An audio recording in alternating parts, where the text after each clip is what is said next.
Hey, I'm Johnny Palmer, the Wally Weir guy, and today I'm delighted to have a special guest on the island, a chap called Colin Skellet. Who is Colin? He's going to tell you in a moment, but I will tell you that he's the CEO of Wessex Water, which is a local water company that processes sewage and delivers water to our local customers. So, Colin, welcome to the islands. Thank you very much, Johnny. Today, what we're going to do is ask you a bunch of questions that people online have asked. Fine. They're not from me, they're from other people, so don't get offended. But Don't hide behind other people, come on. Know all my tricks. First thing, what do Wessex Water do? What does Wessex Water do? Well, Wessex Water is the regional company that supplies water to about just over 1 million customers across the area that used to be called Avon many years ago, Somerset, Dorset, parts of Hampshire, and we provide wastewater services as well. So we take the water, we treat it, we deliver it, we take it away, we treat it, and we return it to the environment. So from a customer's point of view, the stuff coming out the taps and the stuff going down the toilets, that's you. That's us. Apart from, if you happen to be watching this in Bristol, when you've got Bristol Water who do the delivery. They do the sewage. No, they do the delivery. The delivery, we don't fine. deliver sewage, we take it away. Okay, and where did Wessex Water come from? Because it's got an interesting history, hasn't it? Well, Wessex Water Authority was formed in 1974, and I joined in 1974. Because the government put together all of the public sector bits of the water industry. So in that stage, it had the river authorities, water supply, wastewater treatment, all those things into regional water authorities. And they're based on river catchments. Fairly obviously Thames, catchment of the Thames. Wessex is a series of catchments, one of the most important of which is the Bristol Avon where we are today. And then in 1989, because the government raised the money to fund the investment programs, the government sold off the water industry, privatised it. They took all the money that was raised to pay off debt and set it off as private companies to raise private debt. Okay, so it was government owned, then sold to a private company, and who was the owner back then? Well, the owner back then was largely customers, so it was customers and pension funds. Okay, and then it was, who's next? So we had about 10 years as a quoted company with most of our investors were pension funds and customers. Then we were bought by a company you've probably never heard of called Enron. Enron? Enron. I have heard of Enron. Yeah, Tell the sure viewers about who or what Enron is and what happened to Enron, their sticky ends. So Enron at the time were regarded as one of the world's leading energy companies. They were based in the States, in Houston, and they regularly top the most creative company, the most innovative company. You know, when you did due diligence on them, they came out absolute tops. What nobody knew at the time was that they had the front and they had a back that hid all of their debt. So they owned us for about 4.5 years. I used to go out to Houston once a month to be beaten up and sent back. And we managed to protect the business with the regulatory system from its owners. Enron then went bust, spectacularly bust. And we were bought then by a Malaysian group called YTL. Okay, so it was public, then it was pensions, then it was Enron, and now it's YTL. And YTL are really interesting. They've owned us now for 21, 22 years. These companies are natural for long-term investments. Well, let's talk money later, but first off, does Wessex Water make money? No. I mean, it does make money. It makes money because we keep borrowing money. Okay. So if you look at the income, I think our income last year was about £514 million. That's the amount we got from customers, about £514 million. Our expenditure last year was about £548 million. Okay. So in theory, we're not a sensible company to invest in because more goes out than comes in. But we raise debt against the assets. So you borrow money against the water assets so you can pay profits and dividends to the parent company. Debt is creating profit for your owners. Well, it does two things. The debt helps fund the investment program. That's the biggest part of what the debt's used for. A lot of it bond debt. And then it also, out of the total mix, there's a shareholder, there's payments of dividends to the shareholder. And that's the way the system works. Okay. And people seem to think, that this is something that we can charge whatever we want. We are the most heavily regulated business there is. Sure, we'll get to that one as well. Now, people want to know what a CSO is. These acronyms, they're confusing. To someone who knows nothing about sewage treatment or waterways or catchments, concisely, what is a CSO? It stands for Combined Storm Overflow. So the bulk of the sewerage system in the UK And up until the mid-60s, everything that was built on the basis of a combined system. So you have a pipe into which goes foul sewage, and also rainwater, runoff from roofs, runoff from highways, everything goes into one pipe, a combined pipe. And the overflows are on the pipe, because if you get very heavy rain, the pipe doesn't have sufficient capacity for the extremes of rainfall, so the excess overflows, because if it didn't, you'd flood houses, you'd flood property. Now that's an interesting point. So if we didn't overflow into rivers, we'd be flooding houses. Yeah. So the sewage will end up in our rivers or in our homes. Colin, one of the questions is there perhaps a third option rather than sewage in rivers or sewage in homes? There is a way out through this. I mean, we're stuck with the legacy. So if you look at the number of CSOs on the Bristol Avon here, we've got about 222 CSOs on the Bristol Avon. So these are overflows, legacy of the past. Where you live, you discharge into a combined system. So your sewage and your roof water, the way you live, goes into the same pipe. And there's an overflow that stops it backing up and causing you flooding. Sure, so But rivers or houses? The answer is to build separate systems. From the mid-60s, that's what was done. So separate systems were built where there was a foul pipe and a clean water pipe. Sure. And the clean water, the surface water, goes straight into the watercourse. And that is the long-term answer, John. Sure, architecturally in town planning. Some people would say, though, that you're getting paid to deal with this combined system, and that Wessex Water, with their profits and their debt, should be able to process it because that's what they're paid to do. Okay. Have you any idea of the scale of what it would cost to eliminate storm overflows? No, but I'm not the one taking money from consumers to process their sewage. Wessex Water is. Put this into context. What you're talking about, for the country as a whole, is between about 300 and 500 billion pounds. For Wessex, it's about 10 billion. If you wanted to eliminate storm overflows, if you did it over 10 years, you'd double the bills to customers. So that is not a sensible option. Well, hang on. Hang on. No. The sensible that. option is to stop surface water getting there in the first place, is to separate it at source. And separating at source means getting the government to change some of the legislation to allow us, one, to stop developers putting any more surface water into combined systems. Yeah. Because they still can as an ultimate. To enable us to separate out surface water and put it where it belongs into the watercourse. And that would be a great solution. And for people like you, me, and everybody else to stop our rainwater going into the sewer. Absolutely. And put it in a water button, water your window box or your garden. Absolutely. With it. Now that would be one solution, but you're not touching on the other consideration that Wessex Water is paid to process the sewage, and there's a lot that Wessex Water could be doing, and I've got a list of things you could be doing right here. Hang on a minute. We do process sewage. So let's put this into perspective. Yeah. If you take the Bristol Avon here, Yeah. how long have you known the Bristol Avon? A while. How long? I don't know. I'm 38, and I've been here about 20 years. Right.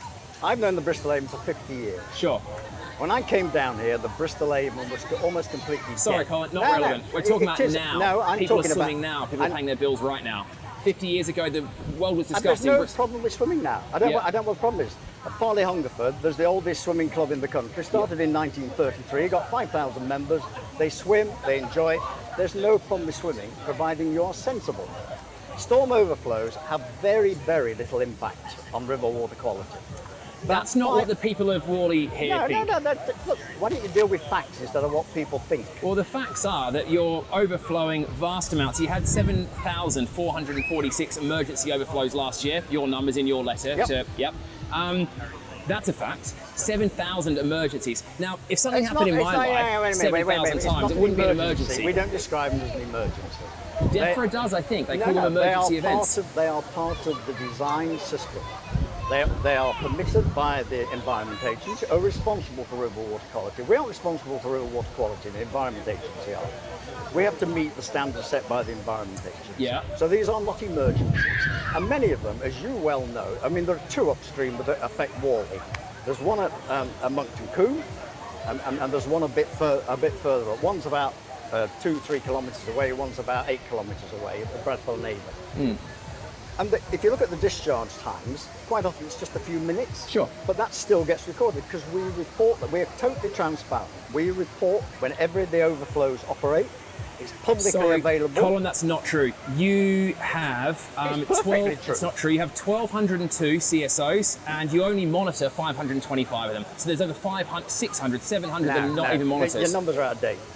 They're on a letter signed by you from 2019. It's the latest data I've got. Yeah, 2019. We're in 2021. Yeah, but So you we said that all of them are reported, but they're not, because they're not monitors. We have got a steady program. So the program of monitoring and reporting has been going on. We've spent about 150 million quid on this. But you said you're transparent, but you don't monitor all of them. So how do you know? We monitor the vast majority. You don't monitor all of them? No, we've got about 10% still to do that we're working on now. There's progress, that's good. Yeah. But I'm calling off facts. You also said that Wessex Water doesn't make money. Letter signed by you, 2020, 552 million turnover, 212 million operating profit. And you just told me you don't make any money. Okay. 212 million sounds like a pretty big profit to me. Operating profit. After the operating profit, you've got to do your capital investment. You've got to service your debt. All of that, if you add all that up, there's no actual money apart from increasing borrowings. Okay. So 212 million pound operating profit isn't a profit. It's an operating profit, but that is not the profit. Most of us look at the profit after tax. I mean, I'm sure in your business you don't start with what do I make as my operating profit. Operating profit is one of your profit, one of 3 or 4 profit lines. I just ignore my capital investment. I ignore my debt. So you can't do that, Johnny. I mean, that's a nonsense. It's not nonsense when your letter said you made a 212 million pound operating profit, which is a type of profit. It's one of about 3 or 4 lines of profit. We both know that. But that's not the amount of cash you've got to do anything. That's not what I said. I said, does it make a profit? And you said no, but it does make an operating profit. It does make an operating profit, but that is not the total profit from the business. Your point about our capital investment's running to about 250 million a year. Sure. So that together with the costs of operations wipes out that, unless you keep increasing the debt, which is what we do. Okay, off the money subject, have you swum in the river, Avon? Have I swum in the river Avon? Yes. I have. Do you like Not it? recently. Would you do it after one of your CSO events? It depends. It depends when it is. As long as you do it carefully. Yeah. I mean, the key to this, I used to swim in the Trent. So if we were in our swimming trunks now... I used to swim in the Trent. And the key to swimming in the Trent, which was years ago, and it was far worse than this is now, is got to take the water in. Okay. I mean, there's no such thing as safe swimming in lowland rivers. There's lots of factors that affect swimming safety, I mean, absolutely. Lowland rivers are full of bacteria, full of viruses. They always will be. Because you've got, I mean, coming over Whalley Weir here at the moment, probably about 40% of the flow is sewage effluent. There are 66 sewage treatment works upstream, and that effluent is a big chunk of the water going over. You've got all the runoff from farmers, from agriculture, all of that, and you've got all the wildlife that's around. So lowland rivers will always have bacteria and viruses. It's catching all the water from everything in the catchment, absolutely. Whether you're swimming before or after a storm event, the key thing is to make sure you take the sensible precautions of keeping your mouth shut. Now, what people are going to say is that Colin is saying, but the architects could do a better job, the farmers could do a better job, the government needs to give us more money. How do you honestly feel about the responsibility, if any, of Wessex Water to stop raw sewage overflows into our rivers? Let's be clear, it's not raw sewage, it's a combination of stormwater and sewage, but I mean, I absolutely agree. You and I are on the same page that in the 21st century, having overflows from the sewer system is not acceptable. It doesn't actually have a big impact on the water quality. There's far more things that impact on the water quality. So what we need to do But just because there's bigger things doesn't mean we shouldn't change the small things. No, what we need to do is to find a sensible way of working our way out of the storm overflows. So, for example, you can put treatment in. So if we go up to Hanging Lambford, we've got a reed bed there that's treating the storm overflow. And one of the keys for the future is to use nature-based solutions.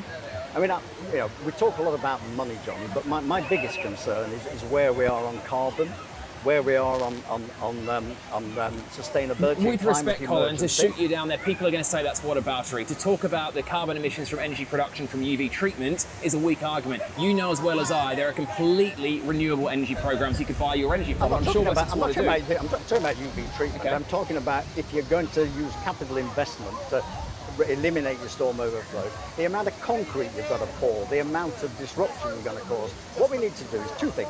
One, identify the overflows that do cause a problem and use nature-based solutions to fix them. 2, make sure we reduce the amount of surface water that's going in. And of course it's getting worse because of climate change, because we're getting more and more intense rainfall. So we need to work together to eliminate surface water and get it where it belongs, in the river, in the watercourses, and not into the sewer. Okay, so there's a lot of people online have been saying that they feel that Wessex Water being paid to deal with sewage, and sometimes untreated sewage ending up in our rivers, is tantamount to a waste company being paid to take away our bins and fly tipping it. What would you say to those people? I'd say you're wrong. Why? Because we treat all the sewage from 2.7 million customers, and the vast majority of it goes through full treatment processes and is discharged safely into the environment. The overflows are extreme events. They're not emergencies, but they happen when you've got really high rainfall, or when you've got a very high water table as well. Well, 7,446 times in that year. Yeah, across the whole of the region. Very, very common. But have a look at the length of time they operate for. On average, they operate for, you're into minutes, sometimes into hours, but So you haven't got long Tell periods the people of that operation. ask the question how it's not analogous, the fly tipping analogy. Because fly tipping is when somebody goes along and deliberately does something. We have a sewerage system that has been developed over the last 150 years that we have inherited. We have spent a lot of money improving that system. About a sixth of our total capital investment currently goes into dealing with storm overflows with sewage. But we also have to deal with drinking water quality. We also have to deal with, the sewage treatment. Which is what you're paid to do. So you're doing your job. We are doing our Good. job. And we're doing our job at the moment with storm overflows because that is part of the system. And it's part of the system that's permitted by the Environment Agency in terms of the health of the river. Now, where you're shifting from, John, and I don't know whether in your head you've got the difference between public health and the sustainability of the biological health of the river. So the river here, the biological health, the chemical health, has got dramatically better. We're seeing real improvements. The only main thing that the Avon's got, we still need to do more on phosphorus. Is why we're spending a lot of money taking that phosphorus. The river's getting better, but we're still not okay with raw sewage. Separate the public health, because your standards for public health are just totally different. So, what's the standard for public health on drinking water? If you take if you take the standard, coliform, if you take E. coli, which is it's in your gut, it's in my gut. Yeah. What's the standard for drinking water of E. coli? We're not talking drinking water. We're interested in river quality for bathing standards, not drinking this is water. public health. It's zero. We're not. You're allowed zero E. coli For drinking per water. 100 mil for drinking water. Sure. Okay. Right? Here, on average, it's about 3,500 E. coli. And that's nothing to do with storm overflows. This is the base flow of the river. So you need to recognise, and I'm sure you do, because you're a bright man, a smart man, you need to recognise that bathing in a river, a lowland river, will inevitably mean that you are bathing with E. coli, with bacteria, with viruses. And be sensible about it. You yourself have said there's no such thing as safe swimming. Absolutely. And people accept that. What people are interested in is companies which are privatised. They do have monopolies because no one else can sell your water or take your sewage away in the region, who are making profits going offshore. And those same companies... No, the profits do not go offshore. Okay, can you tell me the number that was paid in dividends and debt repayments to the head company in Malaysia?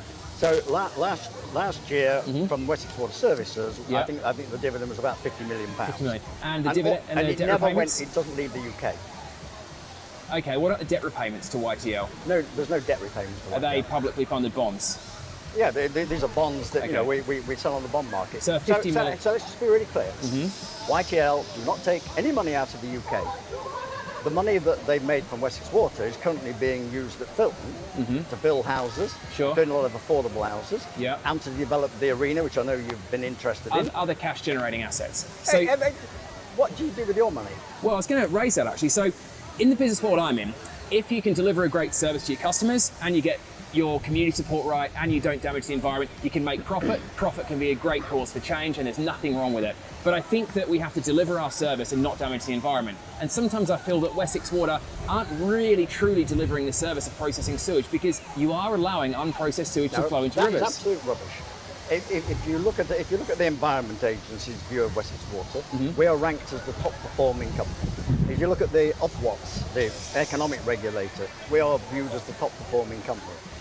And if you look at the customer service returns, you know, on Trustpilot, we're averaging about 4.5 stars. You know, we are a really good company, but we have a legacy, and I'm not denying the fact that having sewage in the 21st century, storm sewage discharging into rivers, needs to stop. It does need to stop. No, I absolutely agree with Johnny. And this is where we we're, agree. We're in the same place. So let's talk about the solutions. What, other than making it someone else's problem, what could Wessex Water specifically do to stop the practice of raw sewage overflows? I'm not trying to make it somebody else's problem. Right. So, two things. Yeah. One is, we need to identify which overflows actually cause a problem. Let's start with those, which is the work that's going on. But we agree they should all, that none of them should overflow. We agree that. But start with the ones that cause the biggest problem. Okay, fair enough. Okay. Yep. And logical. If you can put in, as we should be, as we've done hanging Langford, if you put in nature-based solutions, what you don't want to do is to create more create more CO2. We're going to target again to carbon neutrality by 2030. We won't do that by keep pouring more concrete. So you put in nature-based solutions to deal with the treatment. That we are doing across the region. You also work on, can you take out surface water that's in there? And for that, we need people like you and the people listening to you to lobby government to change the bloody rules. Okay. Because what we need to do is to have the right to stop surface water going into foul sewers or going into combined sewers. I mean, if you look at it simply, it looks really straightforward. Stop putting surface water in and the problem will go away. Well, let me share with you some of the solutions people online have said. One is UV treatment, because people believe that can zap and kill E. coli. That's correct, right? Yeah, but it won't make any difference to the river here. But when your raw sewage overflows in the river, the E. coli will be killed, correct? I'm no scientist, you know that. No. No? Well, so UV treatment doesn't work? You can put UV treatment on your overflow. Okay. It will kill that bit. Yes. But the bulk of your E. coli in there has come from farming, from agriculture. No, we're talking about Wessex Water from here. the sewage treatment plants. People understand that. We're talking specifically about Wessex Water. There's So this would idea- UV treatment kill the E. coli in the overflows? Do you think a river should be sterile? Not what we're talking about. It can't be, it won't be. It requires bacterial matter to feed the fish and the mussels and the crayfish or whatever. And so whatever you do, it doesn't solve the problem. What you need to do is to stop the overflow by stopping the surface water getting in. We all know that the overflows aren't going to stop straight away. Would UV treatment kill off some of the E. coli from your overflows? It would. It would. So why aren't you doing more of that? Because it's not it's not a sensible thing to do. Not sensible? It's not sensible. It's much better to put in a reed bed, to put in a nature-based solution. Is it nature too does it expensive? for you. Is UV treatment too expensive? No, it's not too expensive. Okay, so why not do it? Because it's a crap use of resources. Resources? Money? No. No? Energy. Energy? Because, and why do you want to do that when you can do a nature-based solution? Look, we have to shift the mindset from building stuff. You know, the mindset for years has been the answer is to build stuff, to pour concrete, to use chemicals. Sure, absolutely. And concrete's terrible. We know that from a carbon point of view. Yeah, so let's stop doing that. Let's focus on how do we use nature to deliver these But hang on, the UV treatment thing. And how do we stop this surface water getting into on the sewer? UV treatment, because this is a hot topic, right? Correct if I'm wrong, but I believe that UV treatment doesn't require vast amounts of concrete, unlike other things we'll talk about. Well, you've got to build it. Okay. And you've got to use chemicals to clean the UV. Is it lamp. expensive? It depends what size you do it. Okay. But Big enough to stop the 2 CSOs upstream of Whalley Weir. But cost isn't the issue, and the CSOs upstream of Whalley Weir will have very little impact on here. Okay. Your impact here, come back to the difference between biological health and public health. You will not change the public health aspects here. You might make a small difference to it, but it won't be significant. So if we're dealing with storm overflows are because psychologically it is wrong to have them. So we need to work at getting rid of them. We don't need to work at getting rid of them by pouring lots of concrete. Okay. And I'm not sure, I mean, there might be the odd place where UV might have a part to play, but I'd far sooner use nature to do it. Okay. Because most of these overflows are in rural areas where you can do Understood. that. So the next solution part people of are our interested in programme. is, what about more attenuation tanks? Well, you can have an attenuation tank. You've got to dig a bloody great hole in the ground. You've got to fill it full of concrete. Yep. And you don't like concrete, I don't like concrete. So in terms, again, of the impact on carbon, it's not a sensible way to do it. So are you anti-concrete? I give prizes for not pouring concrete. Sorry? I give prizes for not pouring concrete. Okay, but you pour a lot of concrete in YTL's other developments, which is outside the scope of this conversation, but as an organisation, there's a lot of concrete going on in the world of YTL. So why are you for housing developments, but anti cleaning up rivers? You don't use that much concrete in housing development. You might use it around. I mean, one of the things we're trying to do with housing development is build something that's at the cutting edge of sustainability. What I'm calling you out on is being anti-concrete when your actions would suggest otherwise. The answer, I don't know. We used to have something called engineering and construction. We used to have a director. It's now called engineering and sustainable delivery. Okay. Because we need to find sustainable delivery ways rather than ways of pouring concrete. So, and one of the solutions might be we're doing some experiments with low carbon concrete. So if you've got to pour concrete, you can find different alternatives. Okay, so you're not anti-concrete. I'm anti-concrete unless it's the only solution. Okay, well, attenuation tanks, I think concrete is the only solution. So why not build more attenuation tanks with this sustainable concrete you're talking about? Well, sustainable concrete hasn't yet been proven. We're doing some trials on it. Okay, but would that be something you do? If it was the only way of doing it, but okay. but it sounds like it is the only way to do attenuation tanks. Come back to the fundamentals. Let's work at stopping the bloody surface water getting in. We're looking for other solutions in the place. meantime. The next one is, what if your sewage treatment works had greater capacity so they didn't need to overflow in storm events? It's not, this is not the sewage treatment works, this is the sewage network. Yeah, but the actual treatment plants, it's because they're overwhelmed. I understand it. No, it's not as simple as that? Okay. No. Again, this is to educate all of us, so explain why that's not the case. So let's talk about how environmental regulation works. As I said, we are not responsible for the quality of the river. The environmental agency are.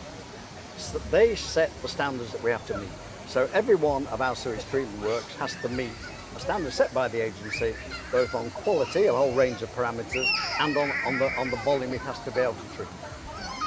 Our treatment works all meet those standards. So we have not got an issue, and then we're constantly developing and growing. No one's suggesting that you guys are breaking rules. No one said that that I'm aware of. So they're not happy with what the rules are and what you're doing within the rules, but no one says you're breaking rules. Right, so let's just go this a step further, because everybody thinks we have total control over this. What we have to deliver is set by the environmental regulators, largely the Environment Agency, also Natural England, and of course you've got the drinking water inspector. So they say what quality you have to deliver. On the other side, Ofwat decide what parts of our business plan they will approve for financing, and they decide what customers should pay. Sure. At the last price review, so they do this every 5 years, last price review, bills were cut by 12%. Okay. It was crackers, because we should have spent more money on investment, more money dealing with storm overflows. But we have to operate within the rules that are set by the regulator. Okay. So if you want to have a go at anybody, have a go at the regulator. Colin, I'll join you. Fine. Colin, I honestly do believe that we are on the same page.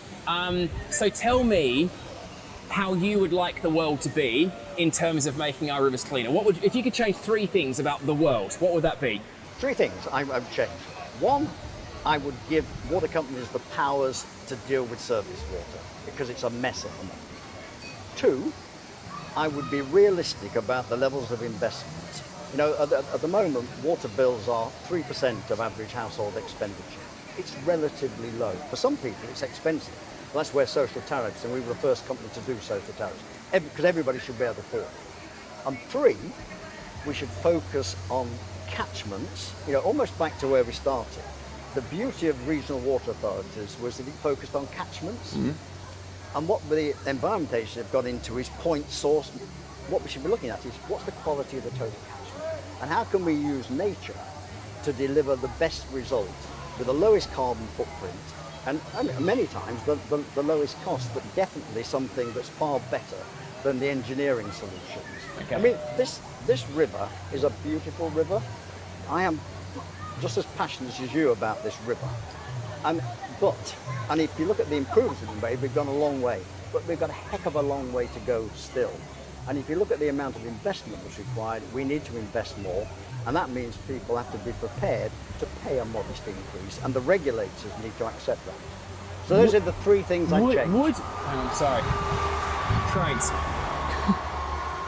Would YTL be prepared to forfeit their dividends until raw sewage overflows were stopped? No. Why not? Because the investors need to have a return on investment. They take all the risk. And that's, But you just said you've got 70% leverage. And the The return. bondholders are the risk takers here, it seems to me. Never not. Never not. The bondholders have got a guaranteed return. That's what they get on their bonds. The equity investor takes all the risk, and the return the equity investor can get is set by the economic regulator, currently about 3.46% on the asset value. And that's a dividend to YTL. And that's what YTL are entitled to under the regulatory system. They've just seen a big cut in that because the prices have gone down, and they accept that because they're there for the long term. But if you look at the sums of money, Johnny, they are tiny compared to the sums of money we need to resolve the problems. So this issue of separating waste and rainwater, what's Wessex Water doing to make that change happen? Well, we're doing three things. Mm-hmm. One, we are working increasingly with individuals and with communities to try to encourage people and to incentivize, free water butts, all that sort of stuff. Mm-hmm. So you incentivize people to separate out their own surface water. Two, we are making the changes where we can make the changes ourselves, but we're restricted on what the rights we have. I mean, let me give you a good example. Are you lobbying for change in building regs? We are lobbying for change. Okay. Matt Wilden, who works for us, and he's standing over there looking with this phone, very impressive. Matt chairs the government working party on it. Mm-hmm. So we are definitely lobbying government to make these changes. But let me give you a simple example. We're in an area, not so much here, but when you get across into Wiltshire, where you've got a lot of movement in groundwater. Mm-hmm. Most houses have what's called a lateral connection. Mm-hmm. And most of those lateral connections leak like sips.